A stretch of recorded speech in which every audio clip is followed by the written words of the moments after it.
예, 우리 가운데 거하심에라는 제목으로 하나님의 말씀을 전하겠습니다. 여러분, 지난 설교 말씀을 기억하십니까? 예, 기억 못하시겠죠?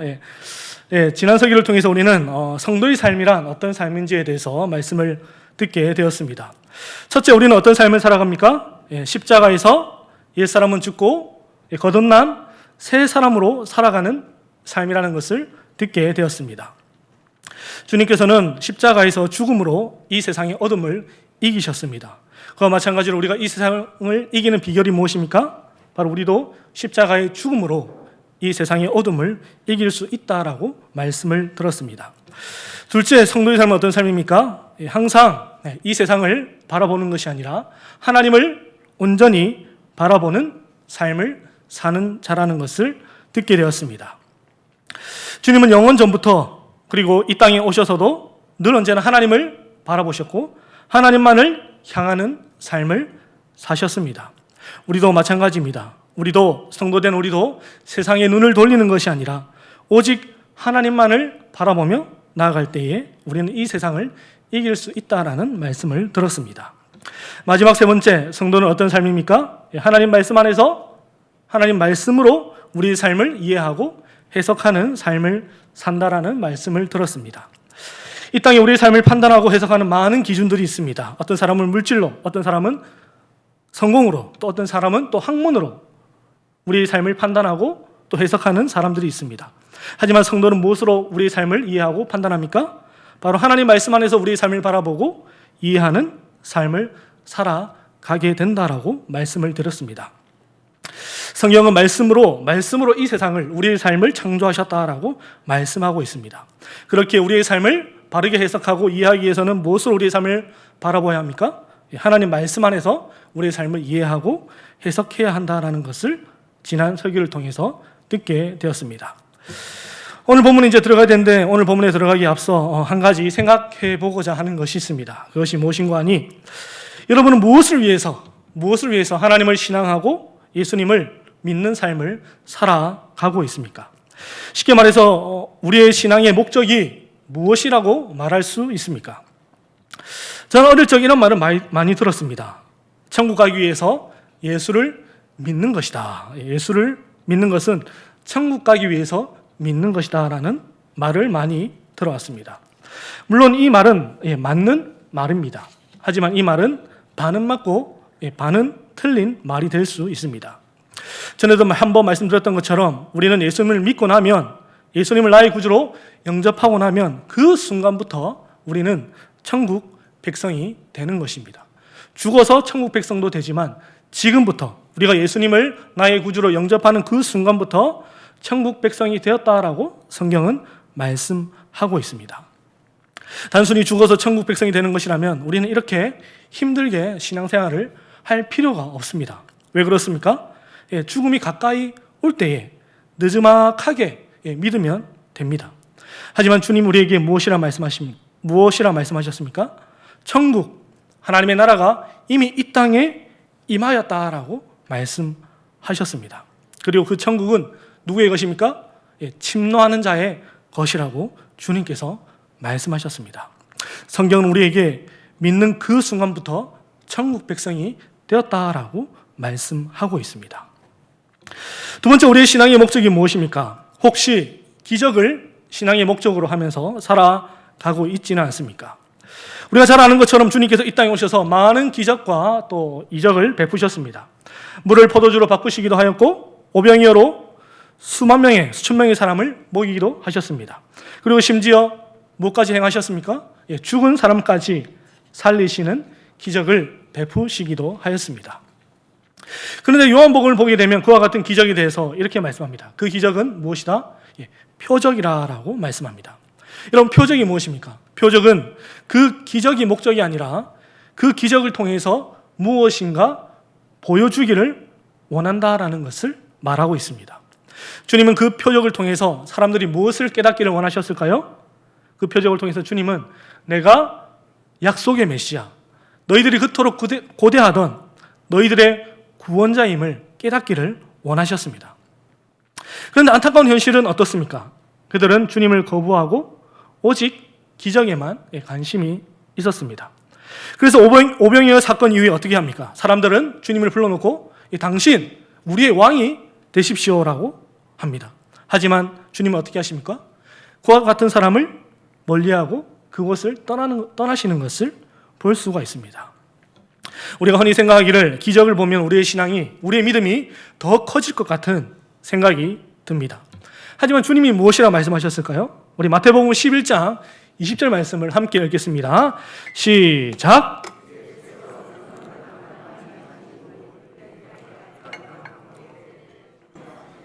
아멘. 주님이 무엇이라 말씀합니까? 권능을 가장 많이 행하신 고을들이 뭐했다? 회개하지 않았다라고 말씀합니다. 그리고 그들을 어떻게 하셨습니까? 책망하셨다라고 말씀합니다. 참으로 아이러니합니다. 우리가 흔히 생각하기를 많은 기적을 보고 많은 이적을 보면 우리의 신앙이 급격히 급성장할 것 같은데 현실은 그렇지 않았다라고 성경은 증거하고 있습니다. 우리 현실도 마찬가지입니다. 한 기독교 단체에서 기적을 체험한 사람들의 그 기적 이후의 삶을 연구하는 추적하여 연구를 해보았다고 합니다. 그런데 놀랍게도 결과가 어떠하였냐면 성경처럼 많은 사람들이 기적을 체험하고 신앙이 깊어지는 것이 아니라 오히려 신앙을 떠난 사람들이 훨씬 많았다는 것을 볼 수 있었다고 합니다. 화장실 들어갈 때와 나갈 때는 다른 것이죠. 마지막 세 번째입니다. 신앙의 목적이 혹시 우리의 마음의 평강, 마음의 안식을 목적으로 하면서 혹시 신앙생활을 하고 있지는 않습니까? 이 시대 많은 사람들에게 당신은 왜 예수님을 믿습니까? 라고 물으니 많은 사람들이 마음의 평강을 얻기 위해서 예수님을 믿는다라고 답하였습니다. 물론 예수님을 믿으면 우리의 마음에 평강과 안식이 옵니다. 하지만 이것은 우리의 신앙의 결과이지 궁극적인 목적이라고는 말할 수 없습니다. 그렇다면 우리의 신앙의 궁극적인 목적, 우리의 신앙의 목적은 무엇일까요? 성경 우리에게 이렇게 말씀합니다. 마태복음 1장 23절 말씀을 함께 읽겠습니다. 시작!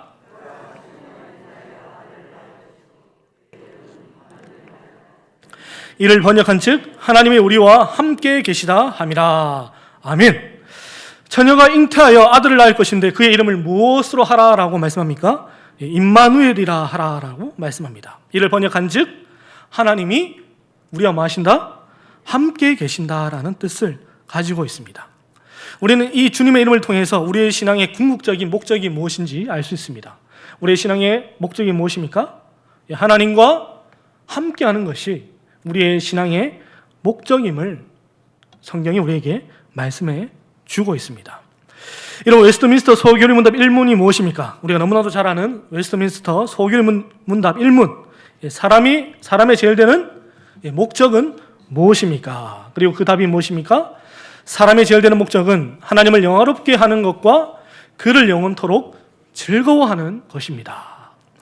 여러분, 어떤 사람이 하나님을 영화롭게 할 수 있고 그를 영원토록 즐거워할 수 있겠습니까?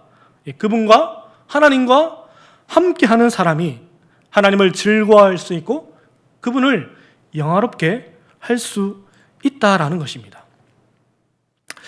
사랑하는 성도 여러분, 앞에서 말씀드렸던 것처럼 천국은 우리가 죽어서 가는 곳이 아니라 하나님이 함께하는 그곳이 천국이라고, 하나님의 나라라고 우리에게 말씀해 주고 있습니다.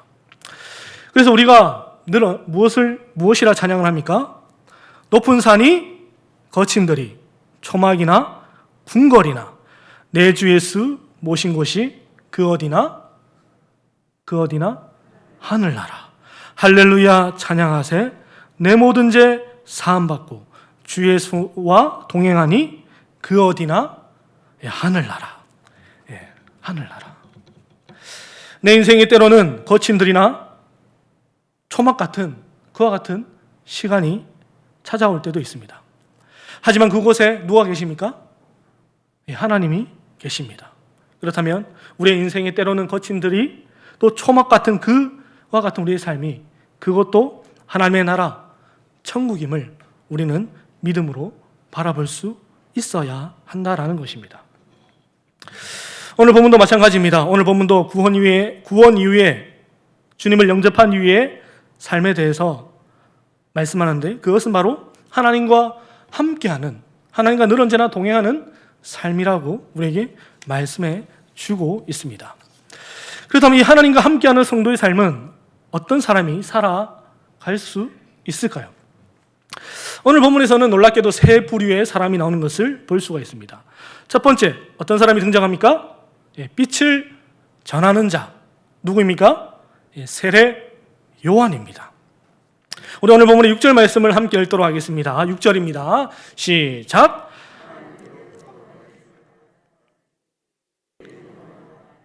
아멘. 사도 요한이 세례 요한에 대해서 증언하는데 무엇이라 증언합니까? 하나님께로부터 보내심을 받은 자라라고 말씀하고 있습니다. 여러분, 왜 세례 요한이 빛이신 주님을 전해야 했던 것일까요? 그 이유가 오늘 본문의 10절에 나와 있습니다. 오늘 본문의 10절 말씀 함께 읽겠습니다. 시작. 그가 세상에 계셨으며 세상이 그를 알지 못하였고. 아멘. 여기서 그는 누구입니까? 바로 우리 주님 예수 그리스도입니다. 예수님이 이 세상에 와 계셨고 세상은 그분을 통하여 짐을 받았지만 세상의 반응은 어떠했다라고 말씀합니까? 그를 알아보지 못하였다라고 말씀합니다. 그래서 하나님께서는 빛이신 주님을 알아보지 못하는 그들을 위해서 누구를 보냅니까? 빛의 전달자 세례 요한을 그들에게 보내어 주십니다. 그래서 오늘 본문의 8절 말씀처럼 그는 빛이 아니요 이 빛에 대하여 증언하는 자라라고 말씀하고 있습니다. 그렇다면 남들이 다 알아보지 못하는 빛이신 주님을 세례 요한은 어떻게 알아볼 수 있었을까요? 그에게 특별한 영적인 은사가 있어서, 그에게 남들이 모르는 지식이 있어서 빛이신 주님을 알아볼 수 있었을까요? 물론 그것도 답이 될 수 있습니다. 하지만 정답이라고는 말할 수 없습니다. 그렇다면 어떻게 해서 세례 요한은 빛이신 주님을 알아볼 수 있었던 것일까요? 그 답이 우리가 읽었던 6절에 나와 있었습니다. 그 답이 무엇입니까? 하나님께로부터 보내심을 받았기 때문입니다. 세례 요한이 빛이신 주님을 알아볼 수 있었던 이유는 그가 하나님께 택함을 받고 하나님께 은혜를 받아서 하나님께로부터 보내심을 받은 자였기 때문에 그는 빛이신 주님을 알아볼 수 있었습니다. 그리고 두 번째입니다. 두 번째 또 어떤 사람이 등장합니까? 오늘 11절 말씀을 함께 읽겠습니다. 오늘 본문의 11절 말씀 시작. 자기 땅에 오매 자기 백성이 두 번째 등장하는 사람이 어떤 사람들입니까? 영접하지 아니하는 자들이 나오는 것을 볼 수가 있습니다. 그런데 놀랍게도 주님을 영접하지 않는 자들이 어떤 사람이라고 기록하고 있습니까? 자기 땅에 자기 백성이라고 말씀합니다. 주님이 지금 이스라엘 땅에 이스라엘 백성 가운데 오셨는데 그들은 주님을 영접하지 않았습니다. 그들이 그토록 고대하던 메시아, 약속의 그리스도가 그들 가운데 임하였는데 그들은 놀랍게도 주님을 영접하지 않았습니다. 왜 그랬을까요? 왜 이스라엘 백성들은 주님을 영접하지 않았던 것일까요? 여러 가지 이유가 있겠지만 오늘 두 가지 이유에 대해서 살펴보겠습니다. 첫 번째 그들이 주님을 영접하지 않은 이유는 그들은 영적 소경이었기 때문입니다. 우리 고린도후서 4장 3절과 4절 말씀을 함께 읽겠습니다. 시작.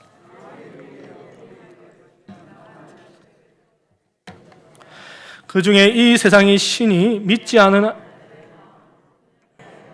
그리스도의 영광의 복음의 광채가 비치지 못하게 함이니 그리스도는 하나님의 형상이니라. 아멘. 참으로 우리의 마음을 두렵고 떨리게 하는 말씀이라 할 수 있습니다. 사도 바울이 우리에게 뭐라고 말씀합니까? 망하는 자들에게는 무엇이라 말씀합니까? 복음이 가리어져 있다라고 말씀하고 있습니다. 여러분, 망하는 자들에게는 복음을 보고 싶어도 볼 수 없다.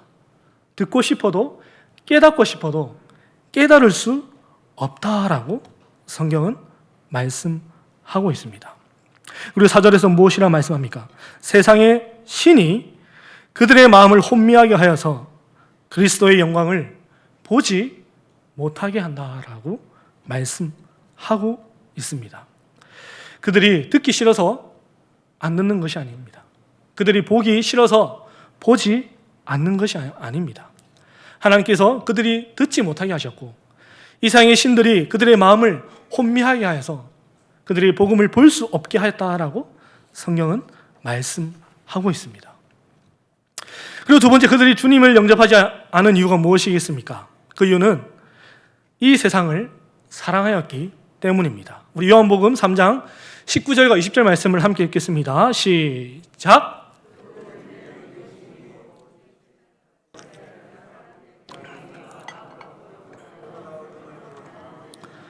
악을 행하는 자마다 빛을 미워하여 빛으로 오지 아니하나니 이는 그 행위가 드러날까 함이요. 아멘. 요한 사도는 이스라엘의 빛이신 주님이 주님을 영접하지 않은 이유가 바로 그들이 빛보다 어둠을 그들이 더 사랑하였기 때문이라고 말씀하고 있습니다. 그런데 놀랍게도 아무도 빛이신 주님을 영접하지 않을 것 같은 이 세상 가운데 주님을 영접하는 자들이 있다라고 말씀하고 있습니다. 우리 오늘 본문의 12절 말씀을 함께 읽겠습니다. 오늘 본문의 12절 말씀입니다. 시작! 하나님의 자녀가 되는 권세를 주셨으니. 아멘. 영접하는 자가 있는데 그에게 무엇을 주신다라고 말씀합니까? 하나님의 자녀가 되는 권세를 주신다라고 말씀합니다. 그런데 과연 이 하나님의 자녀가 되는 권세는 과연 무슨 권세일까요? 우리가 흔히 생각하기를 이 하나님의 자녀가 되는 권세하면 어떠한 능력, 어떠한 파워, 하나님의 권능을 생각할 때가 참 많이 있습니다. 하지만 원문을 보게 되면 우리가 생각하는 그와 같은 아니라는 사실을 확인할 수 있습니다. 여기서 말하는 권세는 헬라어로 엑수시아로서 권리, 자격, 신분, 승인과 같은 뜻을 가지고 있습니다. 즉 우리가 하나님의 자녀가 되는 권세를 얻는다는 것은 우리의 신분이 변화된다라는 것을 말씀하고 있습니다. 우리는 원래 어떤 신분의 사람이었습니까? 하나님의 원수, 죄인이었던 사람이 바로 우리였습니다. 하지만 우리가 예수님을 만나고 예수님을 영접하고 예수님을 믿으면 어떤 신분으로 변한다라고 말씀합니까? 하나님의 자녀가 되는 권세를 얻게 된다라고 말씀합니다. 그렇다면 어떤 사람이 이 예수님을 영접하고 예수님을 믿을 수 있을까요? 우리가 흔히 생각하기를 우리는 어떻게 생각합니까? 내가 영접하고 내가 믿었다라고 생각합니다. 하지만 요한 사도는 오늘 우리에게 이렇게 말씀합니다. 우리 오늘 본문의 13절 말씀을 함께 읽겠습니다. 시작! 오직 하나님께로부터 난 자들이니라. 아멘. 이는 어떻게 될 수 있다 말씀합니까? 혈통도 아니고 육정도 아니고 심지어 사람의 뜻도 아닌 오직 하나님께로부터 난 자만이 예수님을 영접할 수 있고 예수님을 믿을 수 있다라고 말씀합니다. 여기서 말하는 혈통은 무엇일까요? 우리가 잘 아는 혈연 관계. 내 부모가 목사라고 해서 내 부모가 장로라고 해서 내 자녀가 예수님을 꼭 만나게 된다라는 보장이 없다라는 것입니다. 성경에 혈연 관계로 예수님을 영접하지 않는 대표적인 인물들이 나오는 것을 볼 수가 있습니다. 그 인물은 누구입니까? 바로 이스마엘이라는 사람입니다. 그러면 이스마엘이 누구입니까? 아브라함의 첫 번째 아들입니다. 그런데 하나님께서 그를 향해서 무엇이라 말씀합니까? 그는 너의 독자, 너의 장자가 아니다라고 말씀하셨습니다. 그렇다면 육정은 무엇일까요? 육정은 인간의 결단, 인간의 결심을 말합니다. 즉 내가 결단하고 내가 결심한다고 해서 내가 오늘부터 내가 믿겠다라고 결심한다고 해서 그 일이 되지 않는다라고 성경은 말씀합니다. 마지막 세 번째, 사람의 뜻. 여기서 사람은 남자, 남편, 아버지, 가장이라는 뜻을 가지고 있습니다. 그러니까 그때 성경이 쓰여질 당시에 문화적 관점에서 본다면 그때 당시에 한 가정의 가장이 오늘부터 우리의 종교는 이것이다라고 말하면 그 모든 가족 구성원들은 선택의 여지가 없이 아버지가 말하는 그 종교를 믿고 섬겨야 했었습니다. 그러니까 우리 흔히 생각하는 혈육, 나의 결단, 누군가의 뜻으로는 뭐 할 수 없다? 절대 예수님을 영접할 수 없다. 믿을 수 없다라고 성경은 말씀하고 있습니다. 그래서 사도 바울이 로마서에서 무엇이라 말씀합니까? 우리 로마서 9장 14절에서 16절까지 말씀 우리 함께 읽겠습니다. 시작.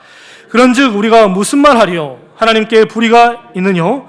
그럴 수 없느니라. 모세에게 이르시되 내가 긍휼히 여길 자를 긍휼히 여기고 불쌍히 여길 자를 불쌍히 여기리라 하셨으니 그런즉 원하는 자로 말미암도 아니요 다른 박질하는 자로 말미암도 아니요 오직 긍휼히 여기시는 하나님으로 말미암느니라. 아멘. 여러분, 내가 선택받지 않았다고 해서 하나님이 불의하다라고 말할 수 있습니까? 하나님의 은혜가 내게 임하지 않는다라고 우리가 하나님 당신 참 불의합니다라고 말할 수 있습니까? 주님이 하나님께서 무엇이라 말씀합니까? 내가 긍휼히 여길 자를 긍휼히 여기고 불쌍히 여길 자를 불쌍히 여기겠다라고 말씀합니다. 그런즉 원하는 자로 말미암도 아니요 다른 박질하는 자로 말미암도 아니요 오직 긍휼히 여기시는 하나님으로 말미암는다라고 성경은 말씀하고 있습니다. 우리의 구원은 누구로 말미암습니까? 하나님께로부터 말미암는다라고 오늘 성경이 우리에게 말씀해 주고 있습니다.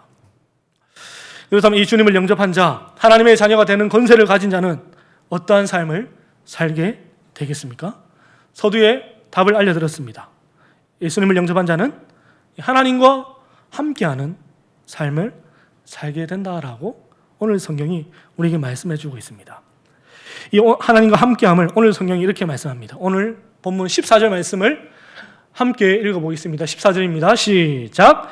말씀이 육신이 되어 우리 가운데 거하심에 우리가 그의 영광을 보니 은혜와 진리가 충만하더라. 아멘.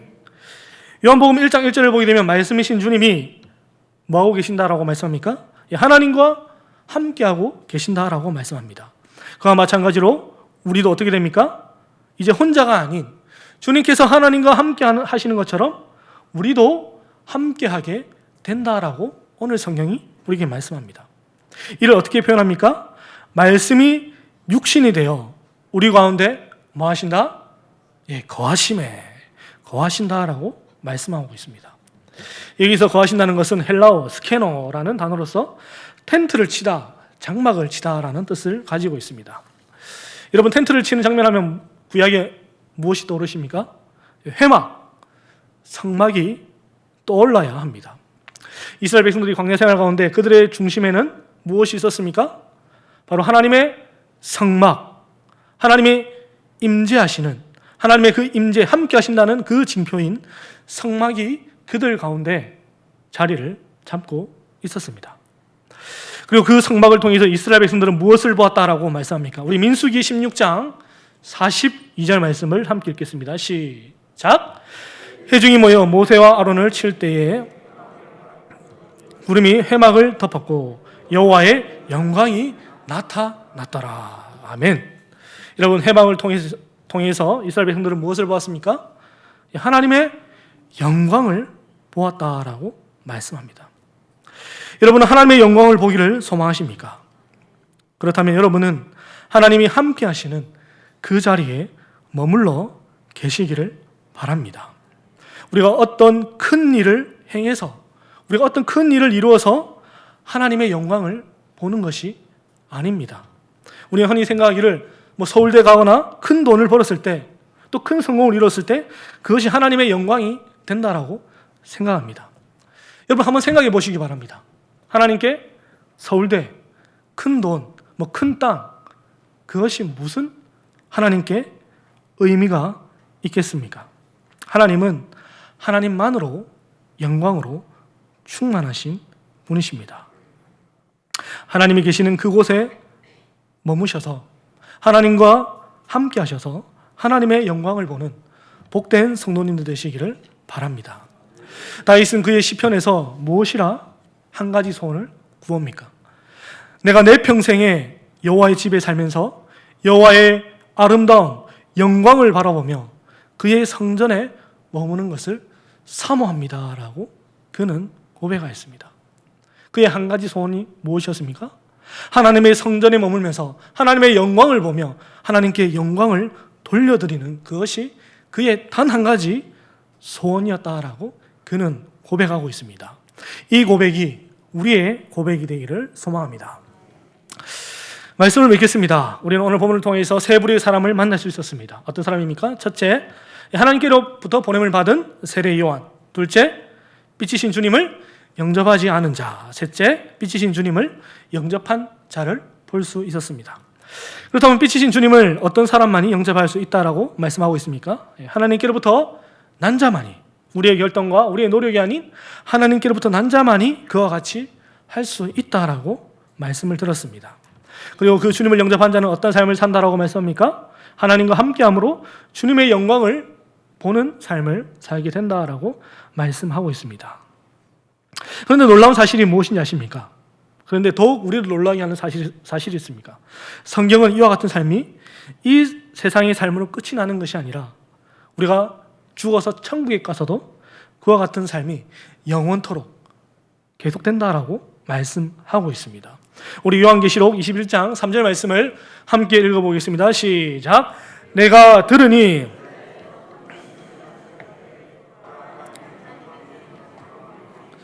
하나님이 그들과 함께 계시리니 그들은 하나님의 백성이 되고 하나님이 친히 그들과 함께 계셔서. 아멘. 아멘. 이 말씀은 새하늘과 새 땅에 관한 말씀입니다. 그것이 어떤 곳이라고 말씀합니까? 하나님의 장막이 사람들과 함께하는 곳, 하나님이 그들과 함께 계시는 곳, 하나님이 친히 그들과 함께 사시는 곳이 새 하늘과 새 땅, 천국이라 말씀하고 있습니다.